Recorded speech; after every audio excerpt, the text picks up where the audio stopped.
Tonight's story is somewhat unique and calls for a different kind of introduction. Police car! Today we are canceling the apocalypse! Wait a minute. You ain't heard nothing yet.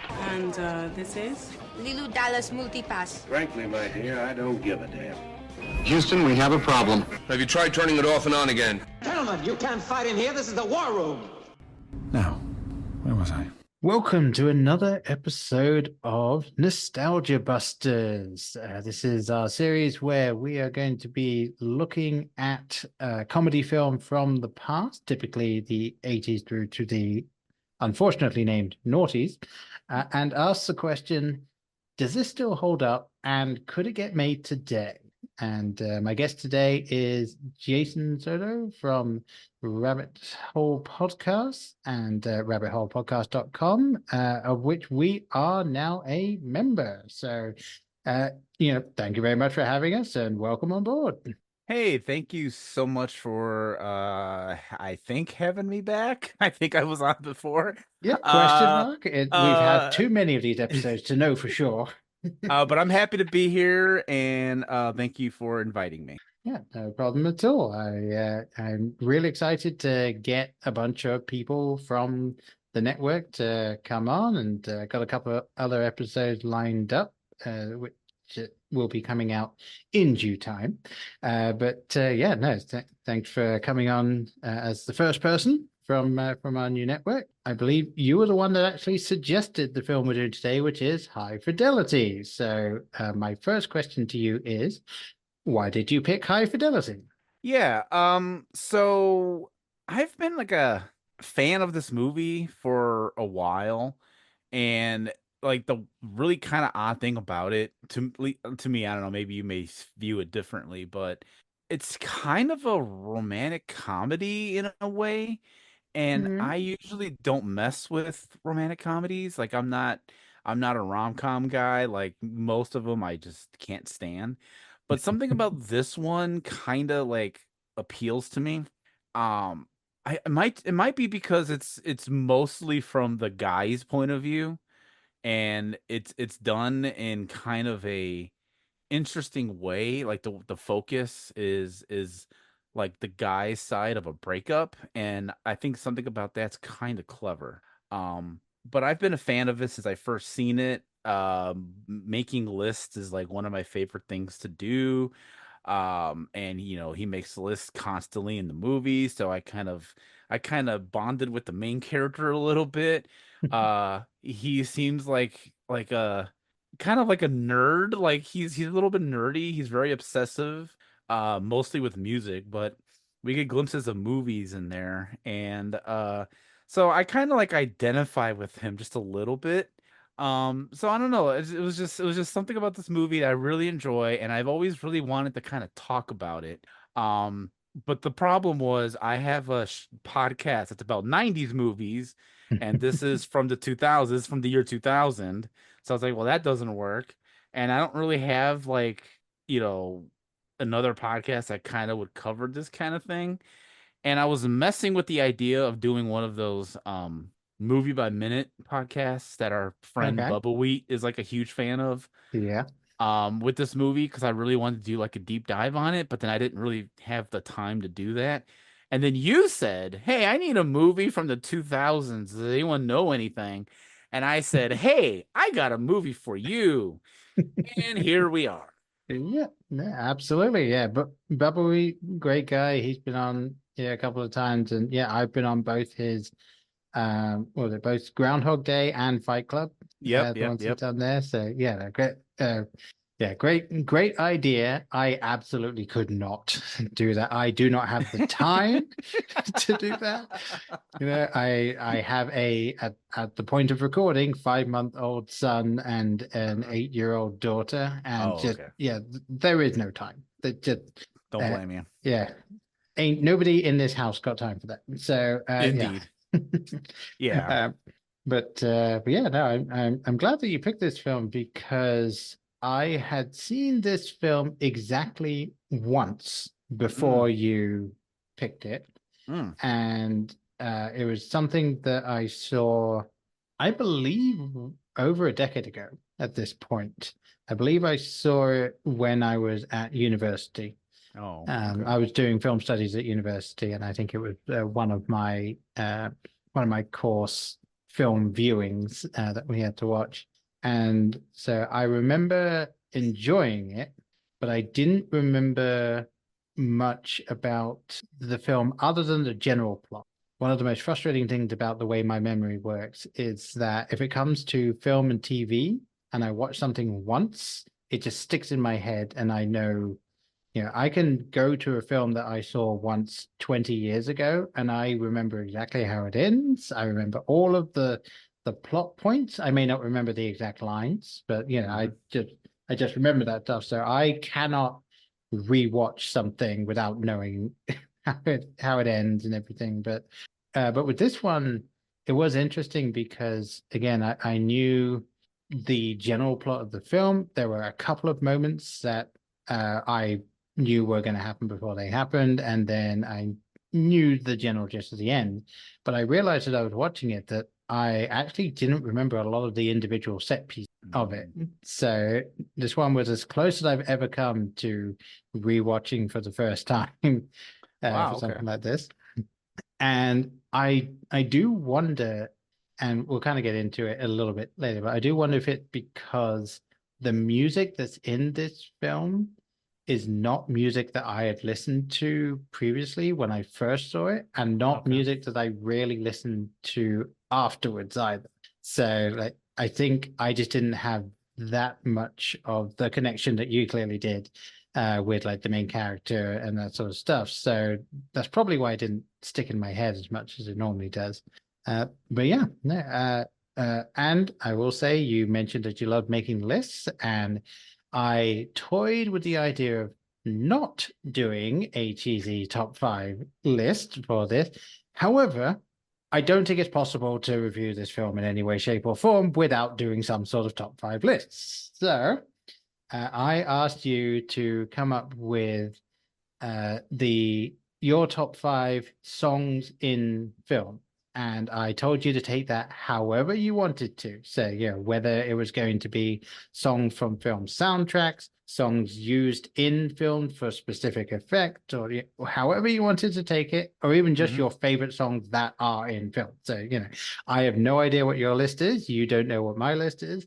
True. And I think what we should do is go how about I'll go first, and then you go after me, and we'll do 5, 5, 4, 4, and like that. I previously you did say that you had kind of ranked the songs. I wrote them down like how I thought of them. So really, like it's not like my number one is like what I think is the best one. It was just like the last one that I thought of, but I put it at number 1. So gotcha. Okay. Yeah. But if you want to take 10 seconds just to kind of revise the list to order it, feel free. You don't have to. I attempted to put it in order. There's a couple that really could alternate, but my number 1 is my number 1. And you'll understand why when we actually get to it. So I will say my number 5 is a little bit of a cheat, but I do have one specific one. And number 5 for me, top 5 use of songs in film, is basically any song that Quentin Tarantino has shoved into any of his films, because he is fantastic at picking those. However, I have specifically written down Stuck in the Middle with You from Reservoir Dogs. Such a great bit of music to go with that scene. Fantastically done. I 100% agree. I didn't even think of that. That's a good one. That is really good. Yeah, that was a great scene.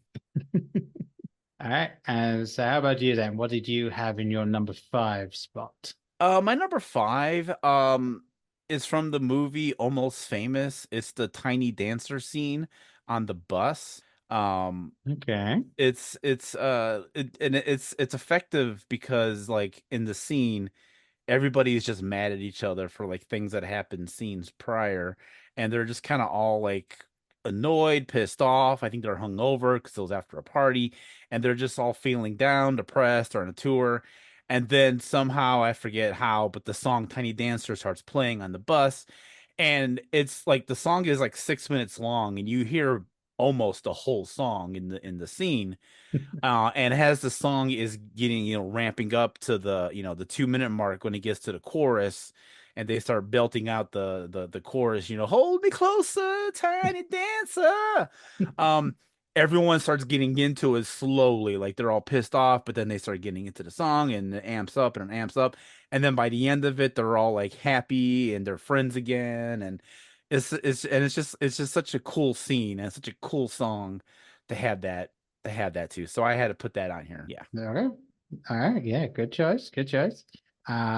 So number 4 for me is a classic, and it would be Johnny Be Good by Chuck Berry, used in Back to the Future. Yes. Like such a great scene in general. Michael J. Fox not actually playing in the film. However, he did learn the chord so that he would appear to be playing correctly. Okay. And of course, the double punch of he's playing music that these people have absolutely never heard before in a way that they've never heard before. And of course, the lead guitarist in the band is actually Chuck Berry's cousin. So it's just a great little button on that scene there. Yep. All right. And how about you? My number 4, when I saw it in theaters, I was surprised at, and it's from The Devil's Rejects. It's the use of Freebird in the last 12 minutes of the movie. If you don't know the song Freebird, it's by the band Leonard Skinner, and it's like an 11-minute song. And Rob Zombie uses the entire song at the end of the movie, where the main characters, they're like these horrible serial killers, and they went on a killing spree, and now they got betrayed, they got shot at, they're hurt and wounded, they're in a convertible, they're just trying to run from the law. The song starts, and it's the whole song, like it's literally the beginning note to the ending note of just them driving on a highway, and then they eventually come upon the cops. They have a shootout. It's this whole thing done to this song. I'm a fan of Freebird. It is one of my favorite songs. It's probably the most like generic, obvious pick for a favorite song, but I really dig it. I think it's a good song. And using this at this point in the movie to close out your movie, I thought was brilliant. And, there could be some, double meaning to Freebird. I'm as free as a bird. They're trying to escape, but then they come across the cops. There's that whole thing too. But I just think like it was like the perfect soundtrack for the last like 12 minutes of the movie. So there you go. Yeah, Freebird from Devil's Reject. Okay. All right. Yeah. Another good choice. Well done. All right. So my number 3 is and I have not seen the sequel yet, so no spoilers if you have. But it would be the Deo song in Beetlejuice. Again, another fantastic piece of music slotted into this film that's already weird. And then this is just like, we are going off the wall for the next 2 minutes. We're just gonna have these people possessed and singing this song that nobody who's sitting down to watch the film thinks about this song. I'd never even heard that song before when I first watched Beetlejuice. And then all of a sudden it's just this craziness of this song being sung. And of course, it's now pretty much a staple of that film. Anyone that thinks of that film will ultimately think of that scene and think of that song. So Indeed. Yeah, I felt it had to go on this list. Indeed. Yeah, that's a good one. I've not seen a sequel either, so I can't know. Okay, good. All right, my number 3, it was a popular song. It came out and it charted and everything, but the use of it, unlike my last 2 picks, is like a 15-second lyric that was used, but I think it was used brilliantly. And it's from the movie Disturbing Behavior, which is largely mostly forgotten. People don't ever talk about Disturbing Behavior anymore. But it was a late 90s horror movie. And I think Katie Holmes was in it. Yeah, Katie Holmes was in it, and some other like popular teens at the time were in it. but the song is Flagpole Sitta by Harvey Danger. And it's very convoluted to explain the scene, but there's that they're uncovering a conspiracy that's happening within their high school, and they realize they're in danger, and so then they have to like escape this place that they're in. And there's a lyric in the song that goes, paranoia, paranoia, everyone's out to get me. And that part plays as they're trying to escape the place that they're in. I don't want to spoil it too much if anyone hasn't seen. Right. But they're in a place and they're trying to escape, and that like they just play that part of the song, and then the you know then the musical part of it, the instrumental part. But then it's the only lyric that shows up, and it was like the perfect, I think, sting for the scene. And I'm just gonna say right now, go see Disturbing Behavior. I think it's largely underrated. People do not talk about it. So there you go. Okay. I'll have to add it to the list. I don't believe I've even heard of that film before today. See, that's that's a shame. It is such a good movie. Yeah. Now, given that I was born in '87 and grew up in England, quite possibly it's just something that no excuse. was never on TV. I don't know. Yeah, I'll have to check that one out.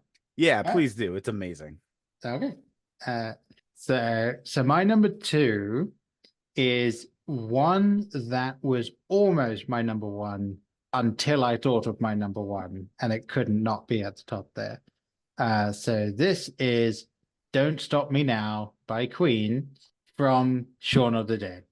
Damn it. The second that started, and you've got, the whole joke like, David killed the Queen. What? The jukebox. Yes. And like perfectly timed, like the comedy there is brilliant. And it just, since that film came out, it is not possible to hear that song without thinking of that scene if you've seen the film. So yeah, just anyone that hasn't seen Shaun of the Dead, stop this and go watch it now and then come back. Yes. Yes. But yeah, this film just has forever overridden that song and everyone's so yeah, no, that is my number 2. I agree. That is a great pick. Okay, my number 2, actually you just kind of mentioned it. It's from Fight Club. It's the Pixies' Where's My Mind. Honestly, could not think of a better song to end the movie. Like Fight Club. Like the most, like, I think the most perfect end until my number 1. I had a similar situation with you, and I was like, because my number 1 is also the final song to a movie. Okay. But Where Is My Mind by the Pixies, like, considering what happens in Fight Club, I think everyone knows the twist in Fight Club right now. Yeah. Whoever doesn't, I don't know what's wrong with you. But it's about this guy and his imaginary friend who started Fight Club, and then they cause chaos across the city and they blow up buildings and all this stuff. And so as the song Where Is My Mind is playing, all these buildings are exploding, and it's just like, I don't know if that was David Fincher's idea or whose idea it was, but that was such a brilliant use of that song. So I have to give it up to Where Is My Mind by the Pixies from Fight Club. Yeah, a fantastic button to that film. Absolutely. Good choice. All right. Now, before I say my number 1, I will say I did toy with trying to figure out a way of getting another song on the list, but I couldn't take any of the ones that I mentioned off the list. So I do have an honorable mention, which is Mad World from Donnie Darko. I was considering the song that plays when you first go into the school. Head over feet or head over. Yeah, that one. Yeah, we'll just say I can't think what it's called right now. But which is a great bit of music. But Mad World at the end is a fantastic use of that song, and my introduction to that song. It is in my my Spotify favorite songs. So every now and again it comes up. Like it's a great song. But my number 1 is a song that anyone that knows me would be like, why are you choosing this? But it is solely the way it is used in the film that puts it at number 1. And it's Putting on the Ritz in Young Frankenstein. All right. Yeah. That's brilliant. Brilliant.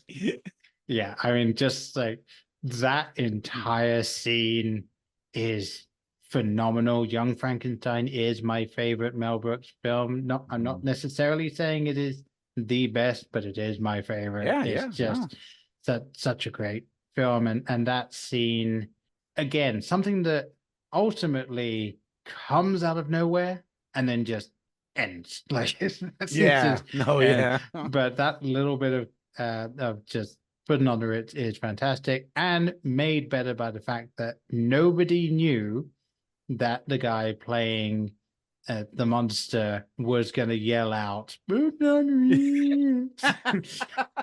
Peter Boyle. Give up to Peter Boyle. Yeah.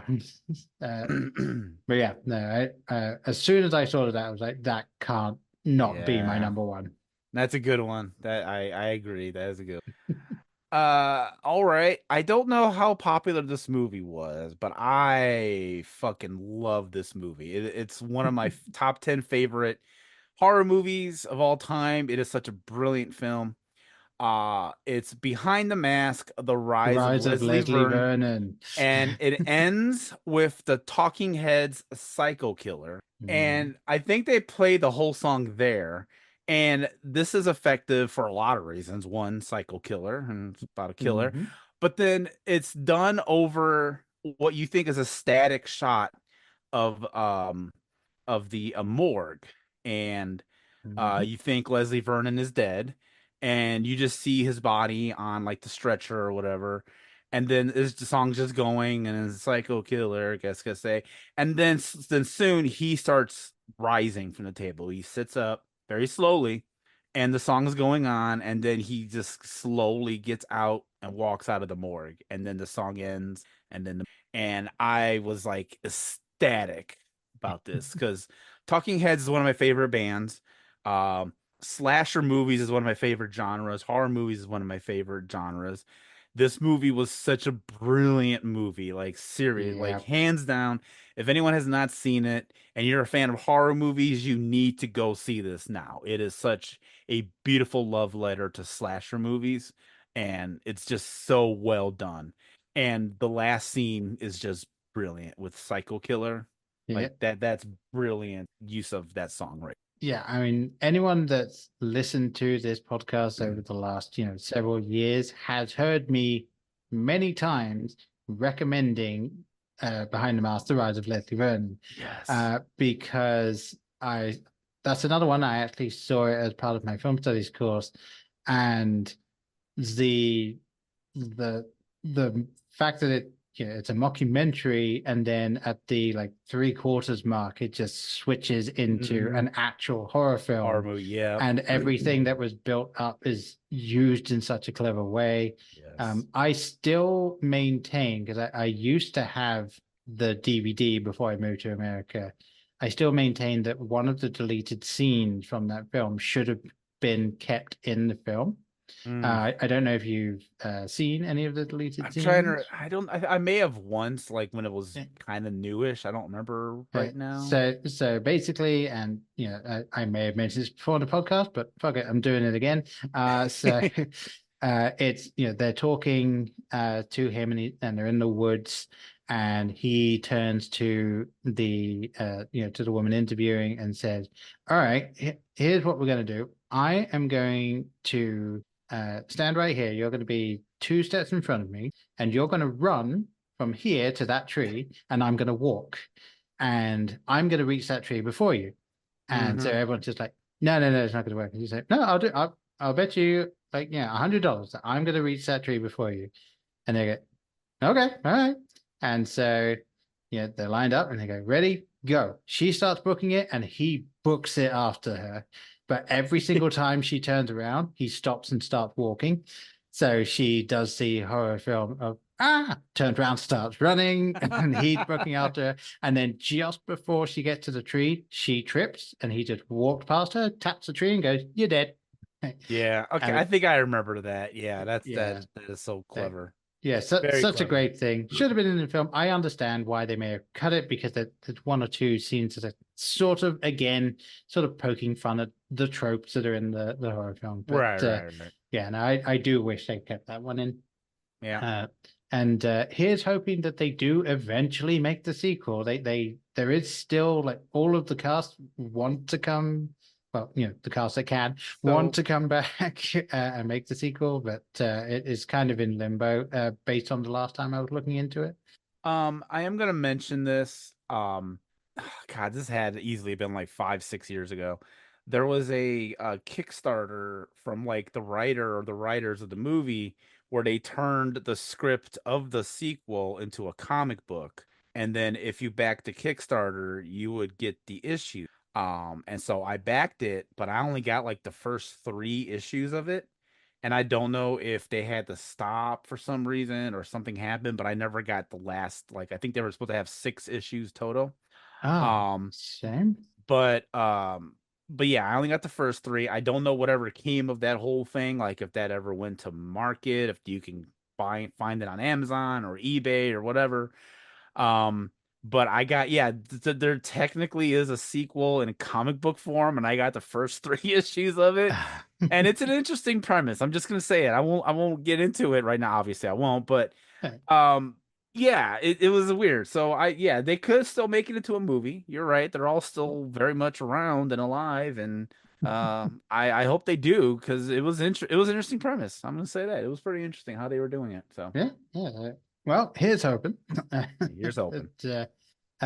However, all of that preamble is basically us now deciding to dive into High Fidelity and really try and review this without any sort of rose-tinted glasses. We want to actually give it an honest review of how well it holds up. So just getting the nuts and bolts out of the way, directed by Stephen Frears, a budget of $30 million and a worldwide box office of $47,126,295 US dollars, of which just shy of 20 million of that was considered domestic, so US box office. And obviously you kind of gave a quick breakdown of how much you really like this film, but when was the first time you saw this? How old were you? Oh, I was like 20 or 21. It was not too long.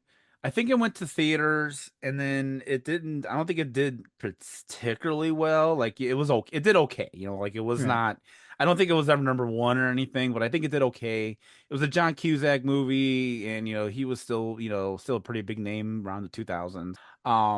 And then I think it went onto video like 6 months later, 8 months later, and that's when I watched it. I ended up renting it from these mysterious buildings that we used to have back in the wee days called video stores. Yeah. It was like Netflix but in a building, and I was able to rent a physical copy of it and take it home, and I watched it, and because I was very curious about it, because the ads for it. Like they made it look like it was like a wacky not screwball, but like a wacky comedy of like, oh, but this guy, he's unlucky in love, and there's Jack Black being goofy. Oh, and then it ends up being like a romantic comedy. Yeah. But yeah, that was how I first saw it.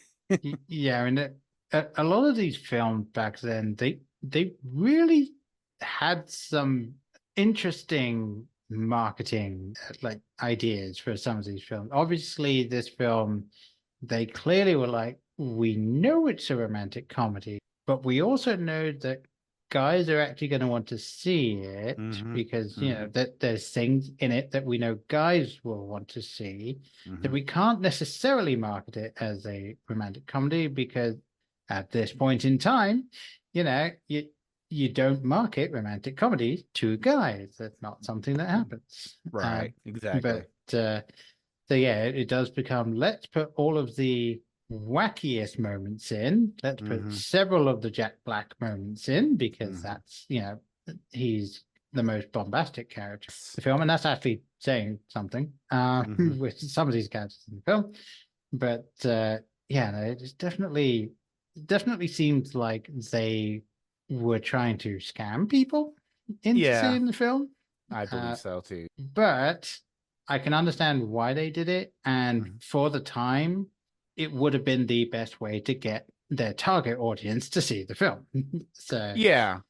Um and that was why I wanted to see it, because it was marketed as a comedy. But like the odd thing was I ended up still liking it. Like I watched it and it's like, oh, this is a rom-com, but something about it was like appealing to me. I was getting actually into the story, into what was happening. And I think it was just the presentation, and I'm sure we're gonna dive into that, but I think it's how they presented the movie. Because if it was like a typical standard rom-com where it was just all only about like the breakup with him and the main girl, and then it was just focusing on that, I think I probably wouldn't like it as much.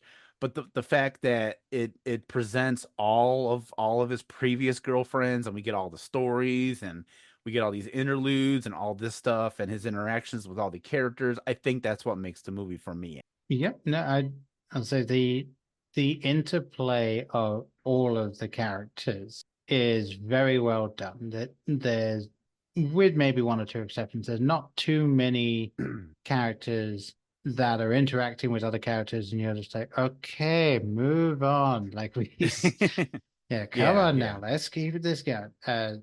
Yeah, I will say is that if I were to sort of make some editing decisions today, I probably would cut one or two of the scenes where it is just them in the store talking to each other, because there are many of those. Yeah, and yeah. I feel like you could sort of just tighten the runtime a little bit if you remove one or two of those. I don't know which. I can't tell you right now. This is the one that would go, but maybe slightly shorten them, like just kind of tighten it up a little bit. But that's just me kind of trying to nitpick with that. Okay. But yeah, no, I will say for the most part, the ensemble of characters is very good. There's never really a point where you're getting too bored with the characters. Right. I would say, with the possible exception of the one character that is boring on purpose. Like he's just kind of a blank slate. I'm not really sure. Well, yeah, I'm assuming you're talking about Dick. I'm assuming you're talking about him. Is that who you're talking about? See, I kind of like his character, because there is a type of person that is like that. Like, he's very reserved. He's really shy. You could tell he has like a good heart and he means well, but he doesn't know how to express himself. Yeah. He's nervous all the time, and he's more so when Jack Black's character Barry is just around, and because those two are polar opposites of each other, and you could tell that Barry gets under his skin a lot. And so whenever he shows up, you even see it in the introductory scenes when Barry walks in, you see the look on Dick's face like, oh shit, here he comes. But no, I like his character, because there are people like that. And I think even he adds some stuff to the movie. He even adds, like, in a way, he's like the anti, Rob, who's the main character played by John Cusack, in that he's this very sweet guy who finds this girl, and then he starts connecting with her. And this kind of I think what makes Rob realize, okay, not to mean this in a mean way, but if he can find love, I should be able to find love too.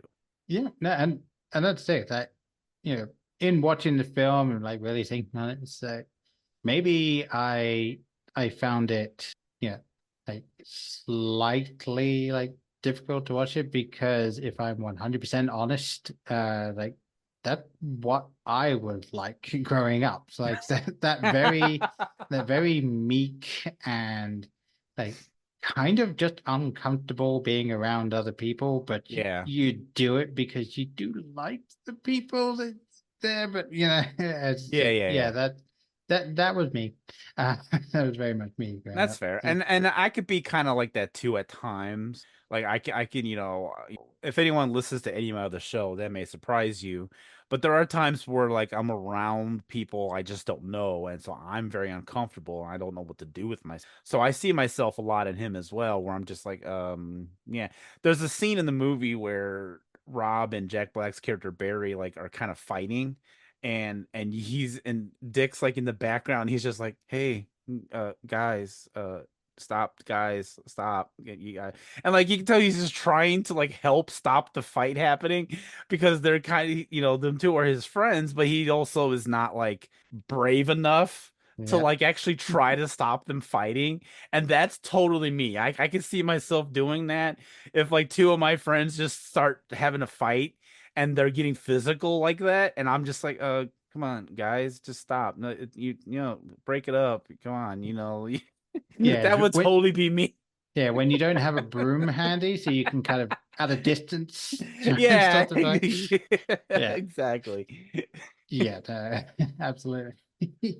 But yeah, I do think it would be interesting. Clearly, you're a big fan of the film, and you've really enjoyed it over the years.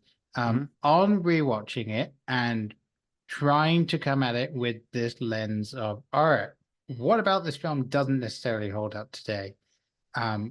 What did you notice on this watch that maybe you either skipped over last time, or you weren't really paying attention to, or like you didn't really realize it, but now that as a culture and a society, we understand things a lot better now. Like, is there anything that you notice that you would class as maybe a little bit problematic?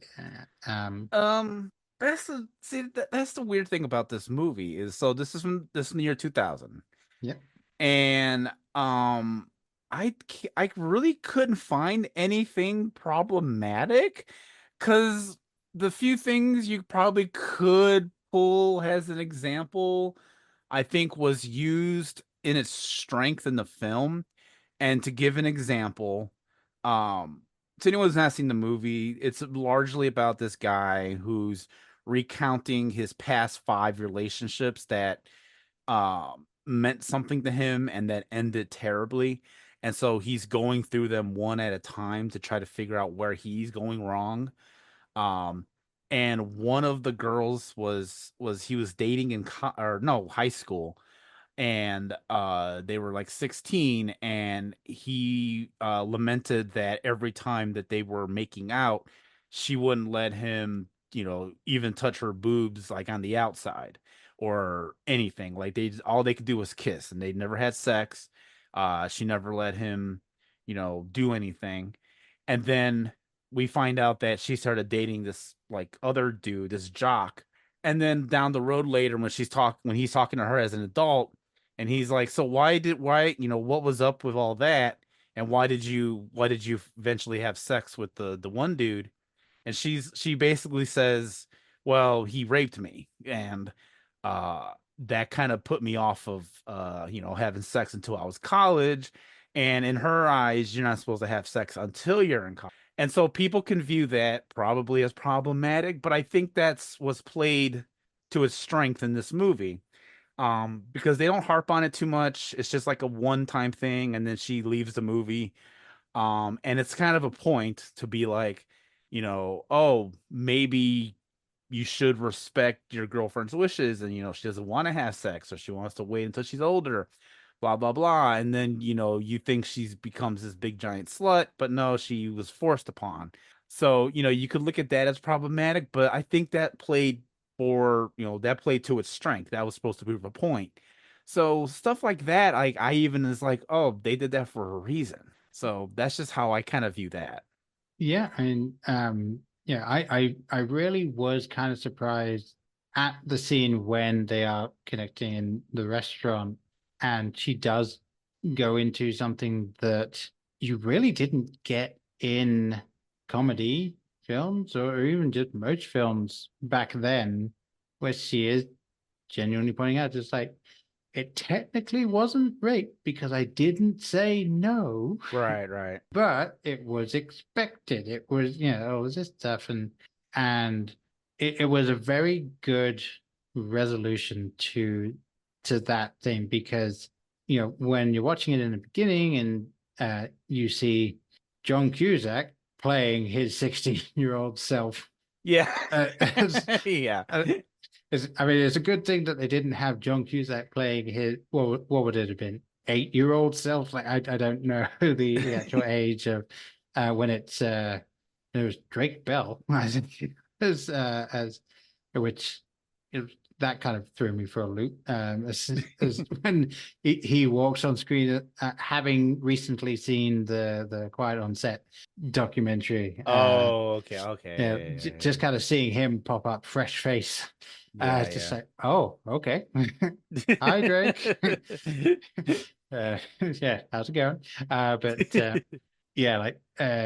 It's a good thing they didn't just have we'll just have Jim Cusack play this game. It was interesting because when that scene is played at the beginning of the film, it almost seems like it's being played as you're supposed to empathize with Rob in this particular scene. It's like, God, it must have been so frustrating. How could she not have done that? And that really did leave a little bit of a bad taste in my mouth. It's I feel like the film, I mean, again, the actual scene where they talk about it at the end and you realize the other perspective and how shitty that is. It's so well done and done better than a lot of other films, even now, really handle that sort of stuff. But that initial thing, it really does kind of feel like the film trying to have its cake and eat it too. It's just being like, oh yeah. There's a bunch of people watching the film that are really going to empathize with Rob, and they may not, even after the scene where you get the other side, they may still go, yeah, but and not people that I personally would like to associate with, but that kind of thing where it's like I still wasn't 100% sure on it, but I do fully admit, as a character moment, it's clear Rob is a shitty person. Yes. He's I not... agree with that. Yes, 100%. He is a pretty terrible person through the whole movie. And again, I think that plays up to the strength of the film in that we're basically getting the point of view of a shitty man. And we're getting the shitty man's point of view of all these relationships. And I think this is how it speaks well about he said, she said stuff, because we're getting everything filtered through him and how he views the world. And he even during that part, he's like, oh yeah, I broke up with her. And we're like, yeah, you did, you idiot. And so we're getting everything from his point of view. And we don't ever really see other people. There's one really kind of odd scene in the movie where we're in someone else's point of view. It's the lunch scene between the recent girlfriend and Joan Cusack. Because that's supposed to be happening in real life. And that's the only time we ever kind of break away from Rob. And so I think it plays up well, because if you're him, that's how you're going to view that situation. You're going to think, oh, this girl, she was just an ice princess. She wouldn't let me feel her up. She wouldn't let me have sex. And then I broke up with her because I'm like, well, we're not doing it. And then the next thing you know, 3 days later, some other douchebag is having sex with her, and you don't know, that's what happened. So you're just like, well, fuck. So I think it plays well on that.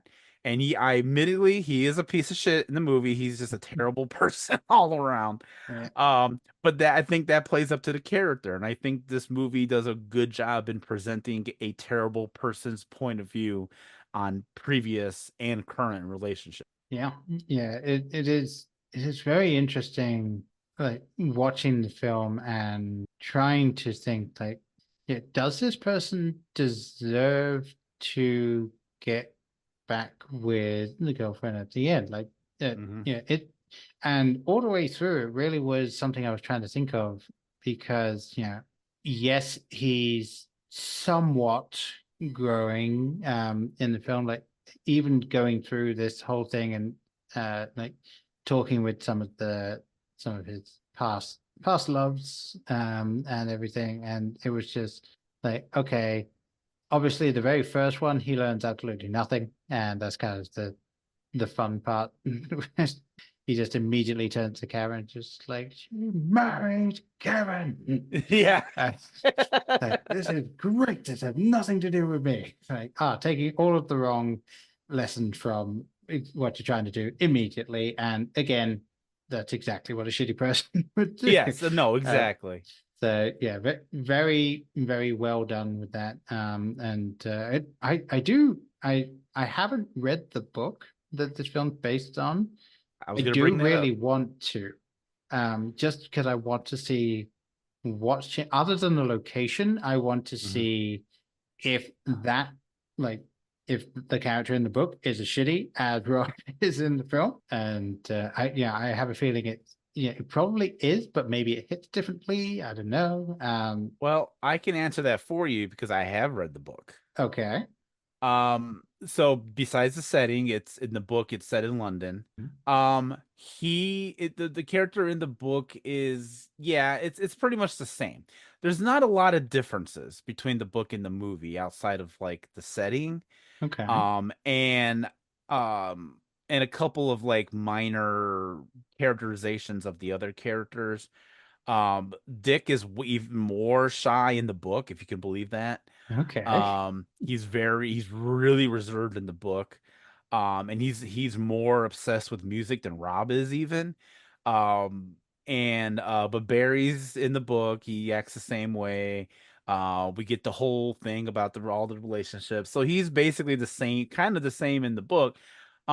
You're more in his head in the book though, which is very interesting. And that would make sense. Yeah. Thinking about it, because I could understand if you were more in his head in the film, you would get sick of it. I think there would be a point, it's given how shitty of a character he is, that there would be a point where you would grow tired of Rob, and you wouldn't care about his kind of redemption at the end of it. Like, the quotation marks over that word redemption, because I will actually say, when it comes to the end, and obviously spoilers, we've already kind of touched on it, but he gets back together with his girlfriend at the end of the film.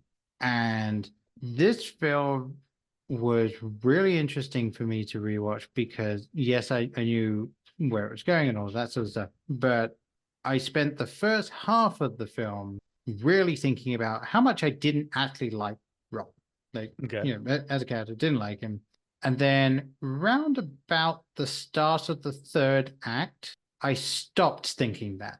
And it wasn't necessarily that he immediately gets better. Like, he's not really better by that point, but the story itself just sucked me in enough that I'd stopped thinking about that. And then by the end of the film, I realized that like half an hour had gone by, and I was just like watching the end of the film and just thinking like, these two actually do work together. Yeah, it is weird. Are a good couple. It's kind of odd. Yeah. And especially when we got to see more of Laura actually like being present in the relationship and helping him and stuff like that. And obviously I think that is a choice with the film as well, because previously we've only seen her at the end of it, ending the relationship after he's not really done much and she's like just looking for something else. But now at the end of the film, when they're kind of getting back together, we're starting to see more of why they would have been together in the first place. So, a very good choice there. But yeah, like seeing them interact, it really does kind of trigger for you, just like, yeah, these people work. Like, they just work together, even though they're somewhat dysfunctional a little bit. And that was almost all on Rob's shoulders. It was it was good. I enjoyed the ending to it.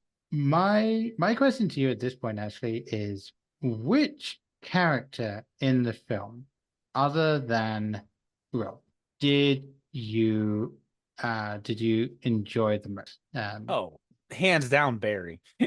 Okay. All right. Like, yeah, like he was so entertaining. Like he just walked in and he's just this loud, bombastic, and he's an asshole himself. Oh yeah. Like Dick, I don't know if Dick is supposed to be an asshole. He's just so quiet and meek, but like there's just different versions of assholes in this movie. And we even got Tim Robbins' asshole, which we didn't really touch on, but he's an asshole himself. But no, Barry is like a lovable asshole. Like you kind of like hating him because he just comes in and he's like making fun of everybody instantly. He puts in this tape and fucking Katrina and the Wave starts playing, and the fact that he's like a music snob and he loves Walking on Sunshine by Katrina and the Waves makes me laugh hysterically. There's just something really like charming about that. I don't know what it is. And then the way he's just dancing around to that song, and then all of his comedic stuff through the whole movie is just brilliant. His comedic timing of, when Rob says to Barry about the singer, he's like, "Oh, why did you tell her about the record store?" Because he's just, he's ashamed of it, I guess. And Barry's like, "Oh, I'm sorry. I didn't know it was a secret. I didn't know we weren't trying to get customers." Like the way he just interacts with everybody, the way he ribs on Dick all the time, and just all this stuff through the whole movie. And because it's Jack Black and he is, he's a singer, he sings in a band in real life. He sings at the end of the movie and it's really good. Yeah. Like he sings Let's Get It On by Marvin Gaye really well. And I actually like that. I like that version of it. I like that version of that song. So yeah, hands down, it's got to go to Barry.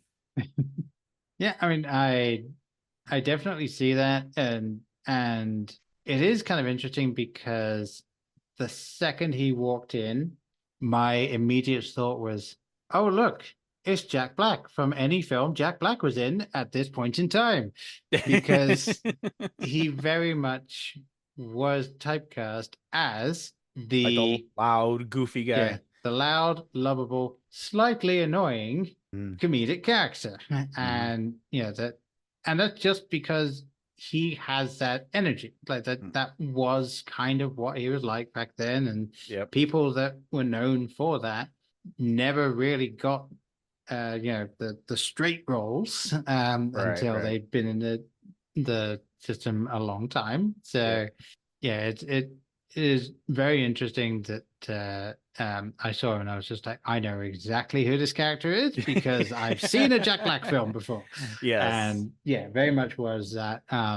Actually, one of the films that immediately came to mind for this series when I came up with the idea was Shallow Hal, another Jack Black film that I was thinking like, I understand the overall message of that film, but I feel like if you actually go and rewatch it, it's just an excuse to make a whole bunch of fat jokes. It basically was, yeah. Yeah. So I think that's going to be another a good one to do at a later date. But I was thinking like, oh, this is Jack Black prior to School of Rock. Like this is before he kind of hit that stride of this is peak Jack Black in a comedy film. So he very much was loud all over the place. But I still think that Ian is kind of my favorite character in the film. Really? Just because number one, Tim Robbins is just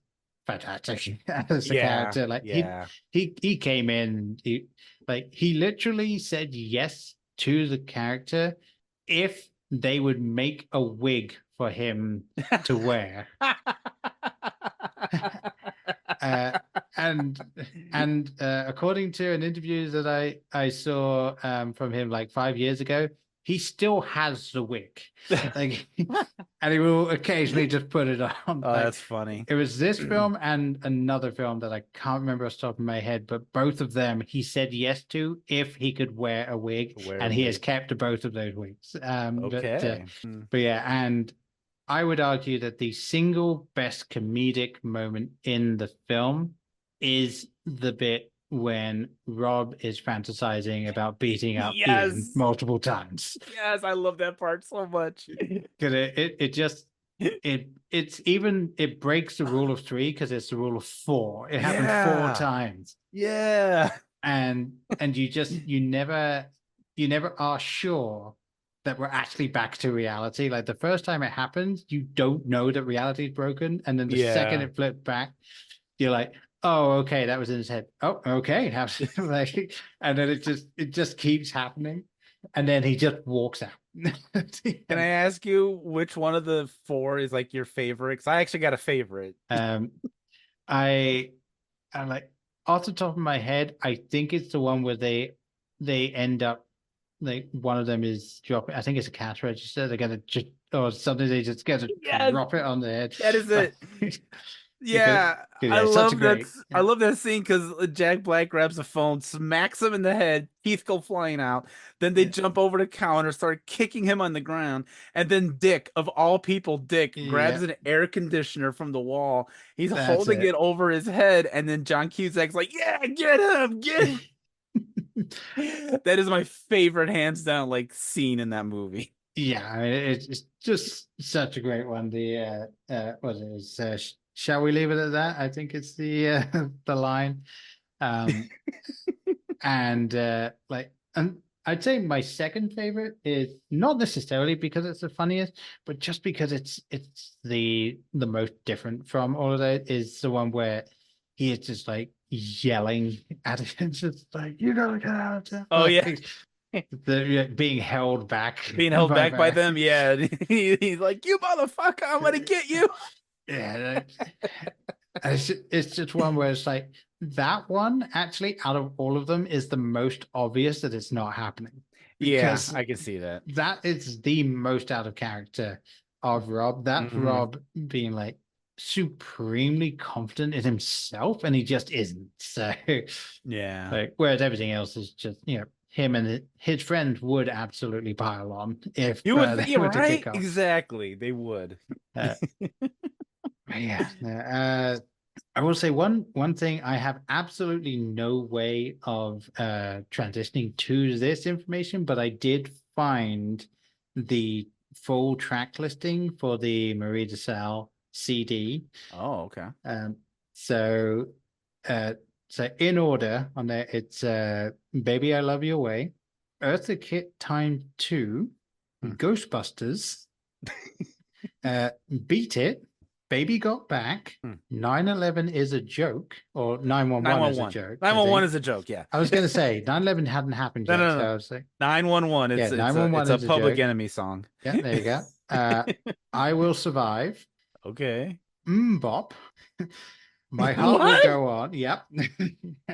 Yeah, bop. Then My Heart Will Go On. You Can't Have It, and The Time Is Now. And just looking at that track listing and knowing that in the film, in the canon of this film, she has covered all of these songs, and it's just like bop and Baby Got Back.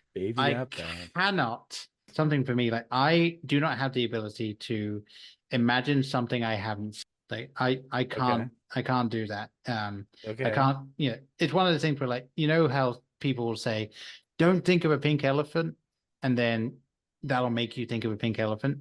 It doesn't make me think of a pink elephant because I've never seen a pink one outside of Dumbo. So like I can't imagine an elephant and then make it pink in my head. So I can't actually imagine her singing something that I haven't heard her sing, but I genuinely cannot imagine that character at any point in time deciding to sing Bop or Baby Got Back. And what's fascinating about that is there are a couple of times in the movie where they're playing the CD, and I did not recall any of those songs being played. Now, keep in mind, she's supposed to be an acoustic singer playing with an acoustic guitar. or maybe even a cappella. I'm not 100% certain on that. So it Yeah. could just be very slowed down and stripped down.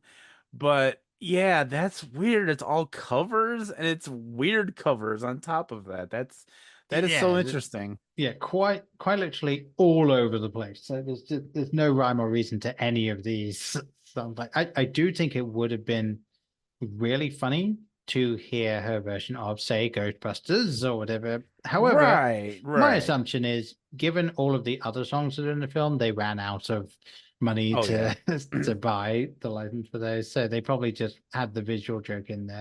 And I do want to say to anyone listening, if you've seen the movie or you're about to see the movie, all the songs that they mention because they work in a record store or they're trying to sell records, they mention bands and they mention songs. Those are all real. Those are all real songs. You can get them on Spotify. Those are all real bands. I had a friend who was really into Belle and Sebastian. And like I remember they were telling me, and I'm like, Belle and Sebastian, I've heard that before. And it was from this movie. And I was like, oh, that's a real band. Because I thought, like, they couldn't use real bands and real music because it costs too much. But then you think about it, these are all like indie artists. Like, they're Yeah. all like somewhat underground, not very mainstream. The Beta Band's a real band. That song that they play is a real song. I've heard that out in the wild. I just heard that in a grocery store or something. I'm like, what the hell? That's weird. So yeah, all the non Lisa Bonet songs in the movie are real songs that you can actually get on Spotify. And this is a damn good soundtrack. This is one of the movies that I think has a wonderful soundtrack. I literally dig every song that pops up in this. Even the slow sad bastard song that's at the beginning that Dick plays. I'm actually kind of into that song too. It might just be because I've seen this movie so many times, Yeah. but I can kind of get into it. So that great soundtrack to this. Yeah, and one thing that they did, I found this out, and it does not surprise me at all, thinking about the film and everything that's in it, that the first song that Rob listened to in the film is "You're Gonna Miss Me" by 13 Floor Elevators, and the final song Rob listened to is "I Believe" by Stevie Wonder, and respectively, they are the opening and closing track of those albums that they're on. That's cool. I did not look into all that, but that is really cool. Yeah, and it's something that like absolutely makes sense. Yeah, yeah. Anyone that's seen the film will be like, of course, like of course that's what they did. Of course. And yeah, the only other thing in the film that is like a real sort of shock surprise that happens is the moment when he ends up in his head talking to Bruce Springsteen. Oh yeah, because why not? Yeah, hey, we gotta get the boss cameo in there. Yeah, and I guess it was something that kind of just came together. Like they and this is me trying to remember something I read a little bit ago. So I apologize if I have any of this wrong, but basically they did want to have someone else initially, I think even potentially Bon Jovi. And they realized that wasn't going to work out for whatever reason. And they were just like, Bruce Springsteen, there's a thing, I think in the book specifically where he's mentioned, like, let's just ask him. And he ended up just initially, I think he said no. And then I think John Cusack reached out to him directly and kind of explained it. And he said, if it's going to be exactly like you said, I'll do it. And they went ahead and did it. And they just did it nice and fast. And I think they even like slightly rewrote the end of that scene because I guess and I do not know Bruce Springsteen song very well, not really my scene, but I guess the words that he says right at the end after Bruce Springsteen's last line is a line from a famous Bruce Springsteen song. Yeah. I'm not a huge Springsteen fan. Like, I know the big hits, obviously, but like any of the deeper cuts, I don't really know. So that is totally possible. Yeah. I know we're trying to wrap up. I just want to say one last thing, then we can probably wrap up. Yeah. Is this was like a passion project for John Cusack. he read this book and he wanted to make the movie, and I think he was trying to get it made for like a few years. Because if you read the credits, he's like super involved. He not only stars in it, he wrote it or co-wrote it with like a bunch of other guys. He produced it. And like you said, he was really heavily involved and behind the scenes of trying to get this made. Um, he moved this to Chicago because him and Joan Cusack, they're from Chicago. Yeah. And it's more of a city he's familiar with. And obviously he's not going to use a London accent. I don't think he wanted to even try it. I do not want to see that version of the film. Yeah.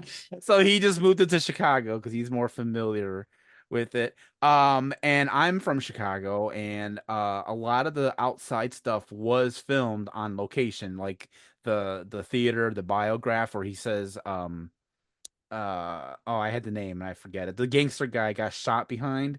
I can't think of his name. Not Al Capone, but another guy. Anyway, like that actually is like that's the actual theater. That's it. And a lot of the scenes on the L, I recognized the stations that he was at. I think the only thing that's not in Chicago was the outside of the record store. That might have been somewhere else because I did not recognize that. And the street that they showed, I don't recognize that street name. But otherwise, yeah, any other outside shots was filmed in Chicago. And yeah, he just wanted to get this made. It was one of his favorite books. And I think too there was like a deal like he was trying to get with the writer Nick Hornsby to try to get it, the rights to it or whatever. I think that there was something with that as well. But yeah, I'm glad he did it. I'm glad I honestly I cannot picture anyone else but John Cusack playing this role now. Which is funny. There was like a remake that came out on Hulu. There was a TV show. It was like they turned it into a TV show, but it got canceled after one season. I had no interest in that. It just did not. I just had no interest in. I didn't even know that existed until I searched for High Fidelity on my streaming services, and I was like, "Oh, okay." Oh no. But yeah, I didn't watch the show. I can't say if it's good or bad, but I just was like, no, I don't want to do that. Yeah, I'm bothered with it. Like, yeah, I may have enjoyed the film, but I don't think the show would be my time. Yeah, no. I will recommend the book, however. I think the book was good. Okay. It's a good companion piece. It gives you more deeper stuff into the characters. There is an extra scene in the book that gets set up in the movie. There's this part where he's taking a phone call and he says something like, "Yeah, I'm interested," and that's when Joan Cusack walks in and calls him an asshole. That scene gets followed up in the book where he's going to meet somebody to buy some records, and then there was like a point to it. I can't remember what. Okay. But anyway, my long-winded way of saying I love this movie. I love the book. John Cusack does an amazing job. Everyone does a great job with it, and I'm glad it got made. Yeah, no, absolutely. I can. Yeah, I will say, again, sort of like thinking of it from the point of view that we're coming at it as in, does it hold up and would it get made today?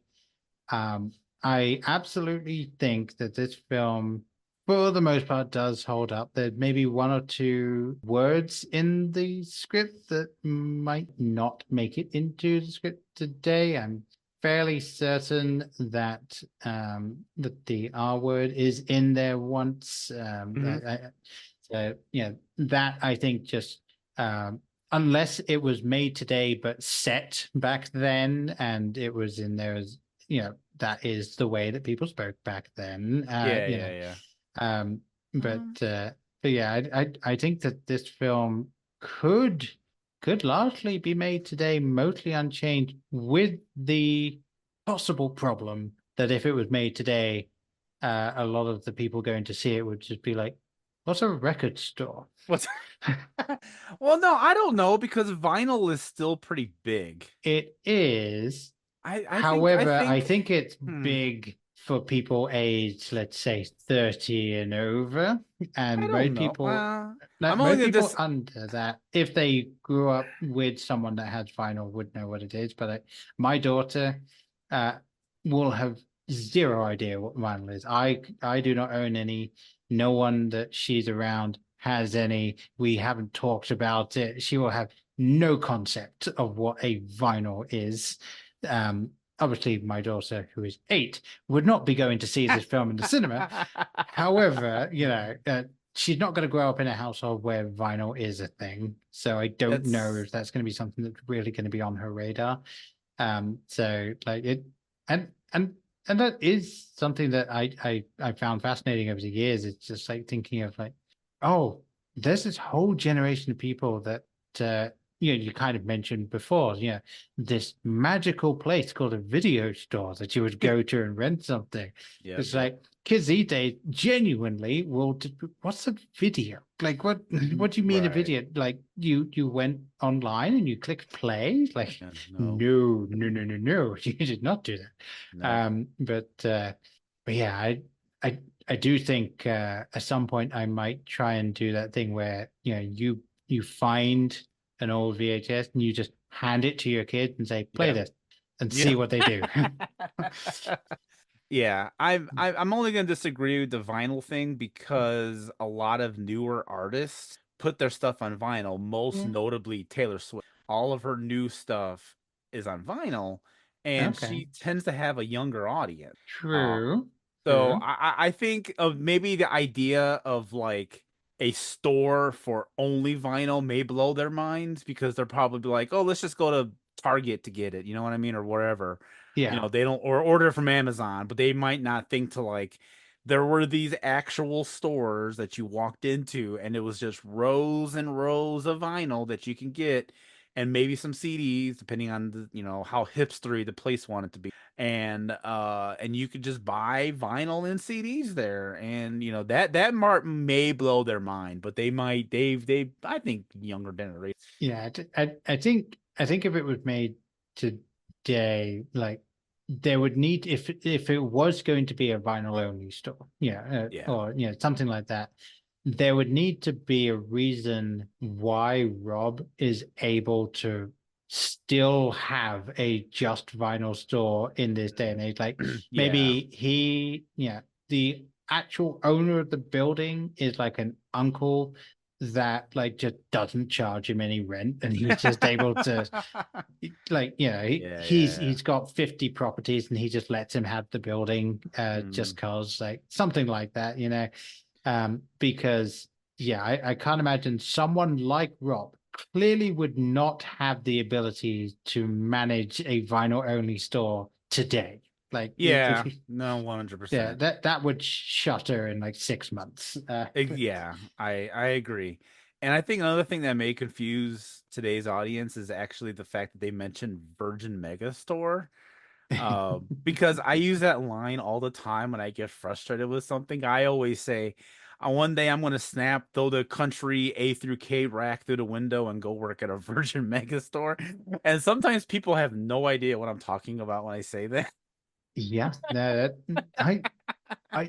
I barely remember Virgin Megastore becoming a thing. Okay. Just before I left the UK, because in England, what would have been the equivalent of that, I believe, would have been a store called HMV, which I don't know if that came over here, but the logo of it is a dog looking at an old school gramophone type thing.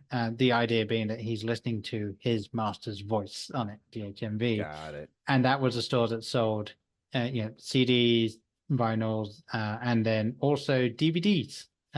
Weirdly, I never saw any VHSs there, but I did see DVDs. Okay. That actually was complete side tangent. That was where I would go and get some anime that I got into, like the entirety of Ghost in the Shell, the TV series, as well as sort of an introduction to Bleach, Naruto, and One Piece.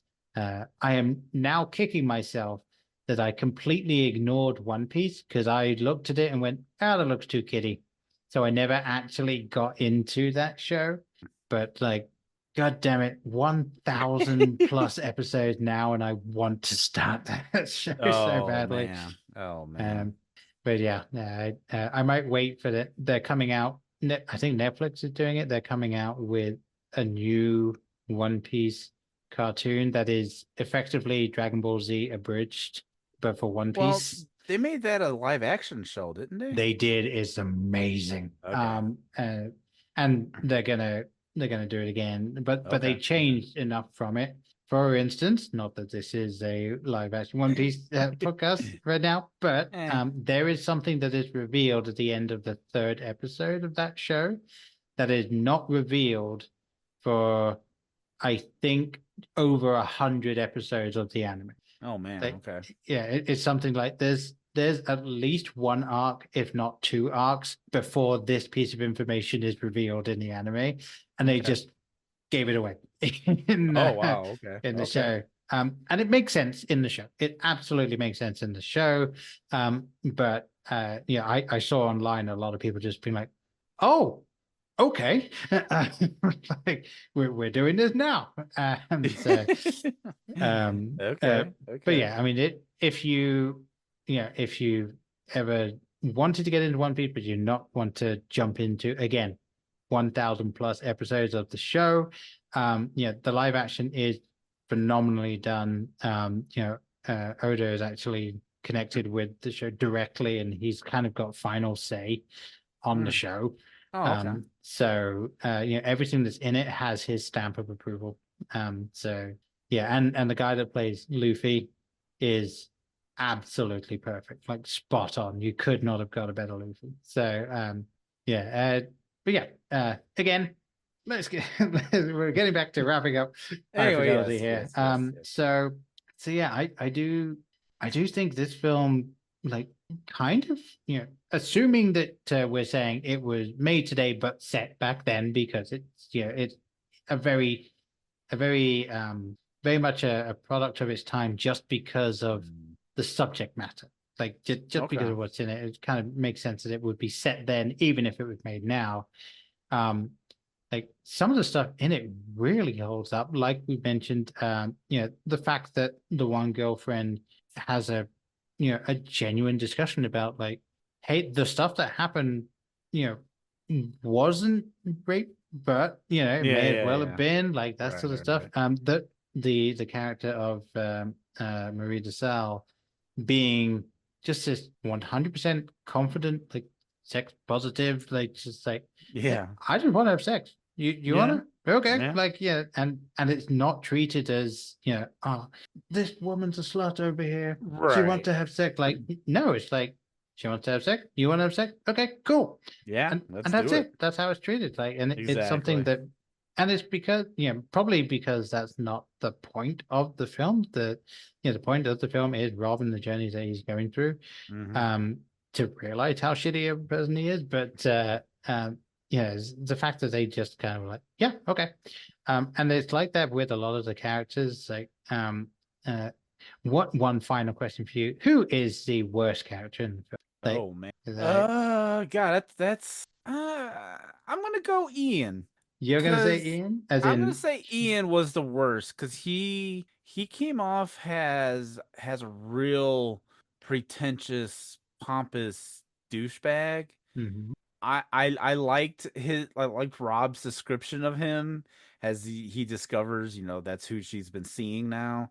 And, the smell of patchouli, awful cooking smells, all this stuff about him. And when you see him, you're like, you picture all that. And you're like, yeah, this checks. I think he is probably. All right. I would be willing to argue that the general sort of feeling towards him is heavily influenced by what Rob's saying, and the fact that, like, he's the protagonist, so, like, we sort of put this on him. I honestly don't think anything that Ian does in the film necessarily actually portrays him as a bad person or like anything like that. It's just that we're not supposed to like him because he's the thing that's in the way. I don't necessarily want to sit and have a conversation with the guy, but that's not anything against him. Personally, I think the worst character, as in, like, genuine character of the character in the entire film is without a doubt Charlie. Like she absolutely stuck up, pretentious, like has not, and that is kind of the thing that Rob come to understand is that she's awful. Like she and she, I guess she's always been awful and like very just rapid and believing she's better than everyone else and all this stuff. So it's like, yeah, wow. And it played perfectly by Catherine Zeta-Jones. And like initially when it's just Rob looking back on it, she very much is just she was just a nice one that effectively it was like, if you really think about it, it was, she looked nice and seemed like she was always up for having sex, and that's really all he seemed to want. But he felt that he couldn't keep up with her at the time, and then she just moved on. And if you go back on it, it's like, there's really nothing there. Like that is who she was as a person, because she just is that shallow. And it's like, I'll just do this and now I'm bored. Like, yeah, it's genuinely a worse person than Rob. Which, well done. You take that crown. But as I think both of us have said throughout this, like, genuinely a good film. I was surprised at how well it did hold up, and how well it handled some of the characters and some of the beats. There's definitely the cheesy bits in there, and there's a couple of moments where it's like, this is a late 90s, early 2000s era. Like you can absolutely tell, especially the way that some of the incidental characters are the two skateboarders that are in the band. The second you see them, you're like, like they may as well be standing in the background of the party at the beginning of American Pie. Like, that's just who they are as people. And they're just extra brought in for that. But again, there's only so much you can expect from these films from back then.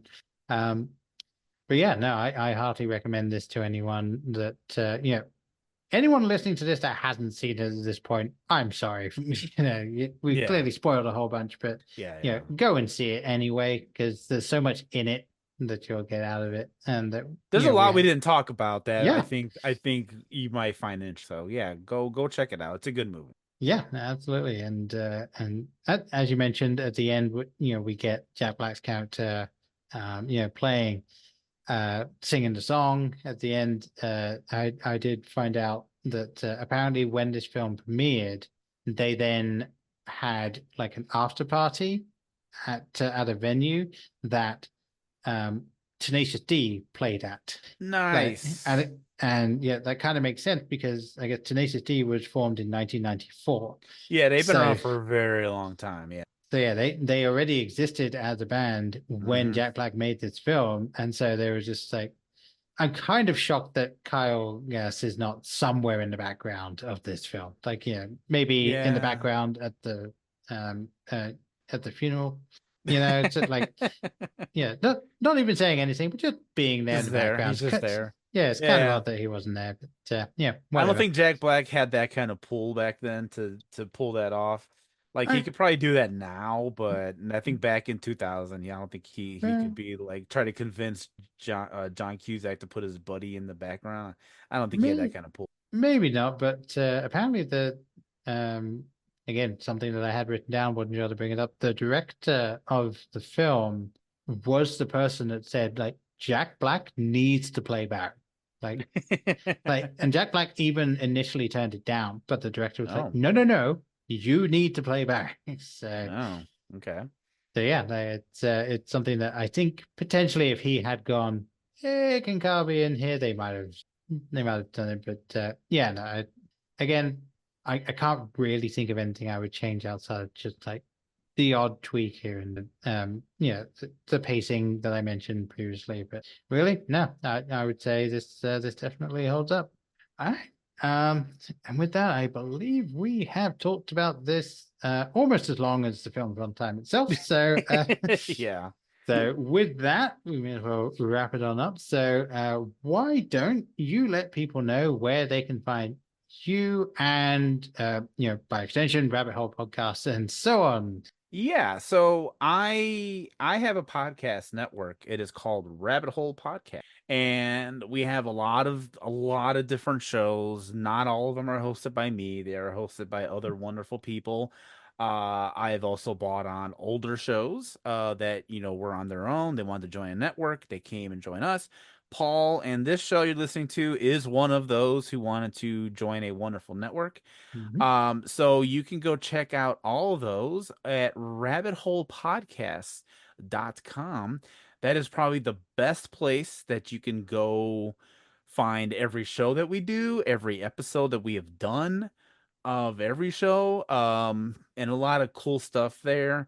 Whatever you may be into, whether it's movies, music, books, TV shows, literally we cover it all. There's all kinds of great stuff there. So rabbitholepodcast.com, that is where you can check all of that out. Yeah, and I can't believe you didn't specifically mention the podcast talking exclusively about famous people who have died. I mean, come on. Why is there's so much. There's literally a podcast for almost anything there. Yeah, people, celebrities who've died.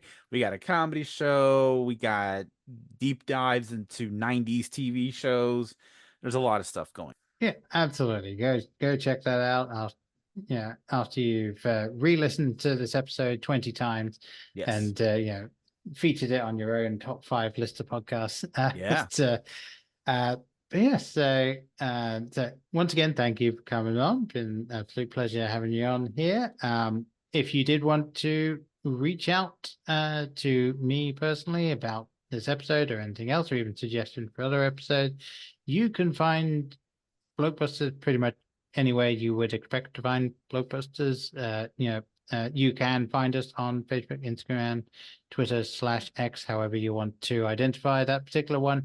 And feel free to reach out there. You can email the blokes at blokebusters.com if you want. You can go to blokebusters.com. You can't contact us there, but I have a website. It's fun. Yay, go have a look.